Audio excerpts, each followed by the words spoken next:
This week in the U.S., we're seeing some major election overhaul bills, including the Save America Act, which is moving through Congress currently. The Save America Act would require not only voter ID nationwide, it would also require that at the time that you register to vote, that you show document proof of citizenship. Now, this may seem more strict than in some states. However, states already have similar legislation in effect, including in Arizona, where you must prove that you're a citizen to vote. Democrats have argued that requiring certain types of documentation does make it more difficult to vote. However, it's important to note again that many states already have this similar type of legislation in effect for many of their previous elections. Now, this act did pass in the House, and now there's a push in the Senate to get that passed and onto President Trump's desk sometime soon. Currently, Republicans reportedly have 50 votes for the act. However, there are several current Republican senators who have not elected to say if they'll vote for the Save America Act. Those include Kentucky Senator Mitch McConnell, Arkansas Senator Murkowski, and North Carolina Senator Tillis, with Senator Susan Collins from Maine switching this Friday afternoon after heavy pressure, including this interview. Now that the Save America Act has passed the House, can we count on you to support it in the Senate? I'm looking at it. The House made some significant changes. For example, you would not have to prove citizenship every time you vote. That's a good change. Makes sense to have a requirement the first time when you register, but not every time. I've long supported voter ID. There's some issues on what are federal and what are state. So I'm still this is a work in progress, but I've got to go to the Health Committee. Thank you. Now that Senator Susan Collins out of Maine has said that she will vote for the Save America Act, that leaves the Senate with enough votes to pass a motion to proceed the House-backed bill to the Senate floor for a vote. Even if they don't get any more than that 50 that they have, J.D. Vance, Vice President J.D. Vance, will be the tie-breaking vote, meaning there'll be 51 and enough for the votes to go to the desk of President Trump. However, without a 60 votes to pass through the Senate, Republicans will have to grapple with the filibuster, which Democrats are reported to use.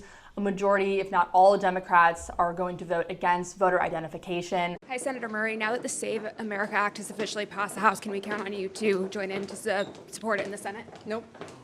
This is despite the fact that a majority of Americans do support voter ID. A Pew Research Center poll from August of 2025 found that 83% of U.S. adults favor requiring some sort of photo identification to vote.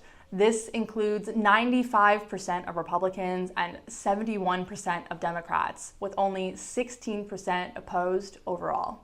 Also in important news this week, Minnesota Attorney General Keith Ellison is on the stand in D.C. in front of the Senate Homeland Security and Governmental Affairs Committee regarding the immigration enforcement operations in Minnesota, particularly the large-scale surge in the Minneapolis-St. Paul area. This operation led to thousands of arrests and deportations, sparking a lot of controversy. Republicans on the committees, including Senators Ron Johnson, Josh Hawley, heavily criticized Ellison, accusing him of opposing federal enforcement, encouraging resistance, which they say linked to risks and incidents, including 2 shootings, and tying discussions to broader issues such as the welfare fraud scandal in Minnesota, including things like the Feeding Our Futures case involving hundreds of millions of dollars in alleged misuse of federal funds during COVID.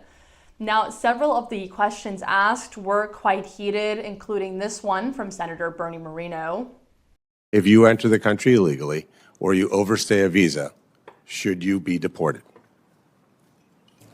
My simple answer is, sir, it depends. Okay, so if somebody breaks into your home, should they be arrested for breaking and entering, or does it depend?